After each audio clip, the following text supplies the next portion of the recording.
Devant l'établissement public foncier et d'aménagement de la Guyane, des agriculteurs de cacao. Les mêmes qui, il y a 15 jours, dénonçaient déjà le délabrement de la piste d'accès menant à leur champ. On est là ce matin, c'est pour trouver une solution, pour que nous, on a une piste pour aller au champ comme il faut. Parce que là, vous voyez, comme je vous ai dit avec vos confrères, là, il y avait 2 semaines, on souffre par rapport à la piste pour aller au champ. Et même malgré ça, arriver au champ, nous aussi, c'est les travailleurs, on est très fatigués aussi. Est-ce que vous avez promis de refaire cette piste-là?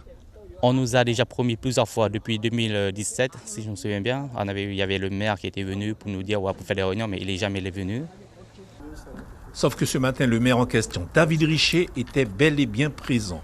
Durant 2 heures, il a tenté de rassurer ses agriculteurs de cacao avec plan et projet à l'appui. Il s'est même engagé à faire des travaux dès le début de la saison sèche en y associant l'État et la CTG.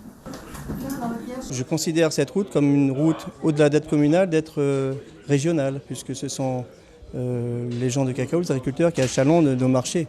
Donc je crois que c'est un investissement de tous, donc de toutes les collectivités. Vous craignez leur désarroi? Mais bien sûr, je suis le premier à passer dessus. C'est une route qu'on a refait en 2015, une piste. Vous savez, quand on passe avec les tracteurs, les quads, etc., avec la saison des pluies qu'on a, effectivement, à chaque fois, on va refaire la route comme on le refait à Fourgassé, etc.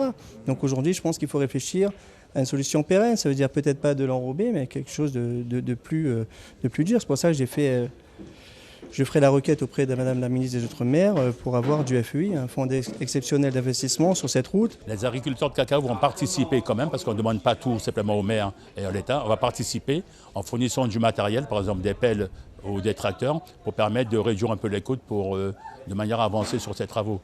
Donc il y aura une participation des agriculteurs. Satisfait mais prudent au terme de cette rencontre avec le maire de Roura, ces agriculteurs de cacao n'ont désormais qu'un souhait, atteindre sans encombre leur champ de travail. Suivez l'info sur Guyana Première, télé, radio et Internet.